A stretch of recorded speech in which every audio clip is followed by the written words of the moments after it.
Olá! Hoje nós estamos aqui para falar um pouquinho sobre os alimentos processados e os alimentos orgânicos e seu impacto na saúde humana. Bem, nós sabemos que existem alimentos que são cultivados de modo tradicional ou convencional, e existem alimentos que são cultivados de maneira orgânica, de modo orgânico. Então, os alimentos orgânicos, eles são cultivados de uma forma para que o produtor rural possa receber essa certificação pelos órgãos competentes. Mas o que é mais importante é que os alimentos orgânicos, eles têm um comprometimento socioambiental, eles têm um comprometimento com a ecologia, e também com as qualidades nutricionais. Dentre os alimentos orgânicos, comparado com o alimento cultivado de forma convencional, em relação aos macronutrientes, que são as proteínas, os carboidratos e os lipídios,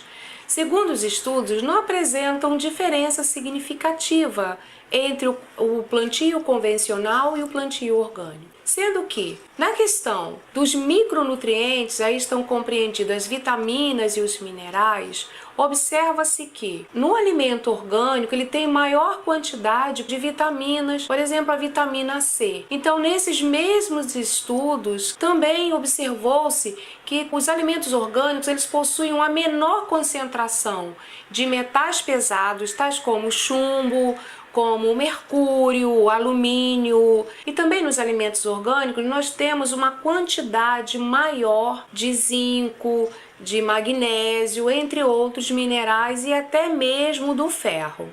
Então, dentro do ponto de vista nutricional, o orgânico ele é muito mais interessante para que seja utilizado do que os de cultivo convencional. Em relação aos alimentos orgânicos, eles são interessantes também para os indivíduos não só autistas, mas também para os indivíduos que apresentam doenças autoimunes, para os indivíduos que apresentam alergias alimentares, dentre outros, Câncer também, os que estão fazendo quimioterapia, radioterapia. Então, esses alimentos, na verdade, são importantes para todos os indivíduos saudáveis ou que apresentam alguma enfermidade ou alguma patologia.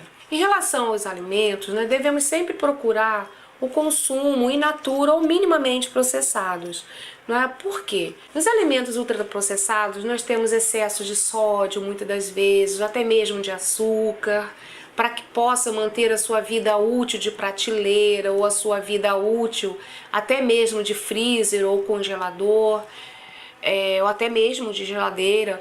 Então, esses alimentos, eles costumam ter um teor maior não só de sódio, mas de açúcar, mas também de conservantes, estabilizantes e corantes, e outros realçadores de sabor que também não fazem bem à saúde do indivíduo e também é prejudicial não só para o indivíduo autista, mas também nesses indivíduos que têm baixa imunidade. Então, dentro da medida do possível, quanto mais in natura for o alimento, quanto menos processado, melhor e mais saudável ele vai ser. Até mesmo porque o alimento in natura e minimamente processado, ele vai ajudar a recompor também a flora bacteriana intestinal. E a respeito disso, eu costumo sempre enfatizar, para os meus pacientes, para os autistas, para os pacientes com doenças autoimunes, que seria bem interessante a gente dar preferência a essas preparações caseiras do que essas preparações industrializadas. Por exemplo, se quer consumir um hambúrguer, que faça em casa com a carne, que já foi moída, com seu tempero natural, caseiro, faça o seu grelhado, e consuma, que é muito mais saudável do que aquele outro hambúrguer tradicional que vem muitas das vezes empacotado, que tem um prazo de validade maior, porque isso vai implicar em uso de aditivos químicos. Se você gostou do nosso papo de hoje, eu peço que você inscreva-se no nosso canal, porque toda quinta-feira tem um vídeo diferente e nós estaremos aqui para falar um pouco mais sobre nutrição. Obrigada!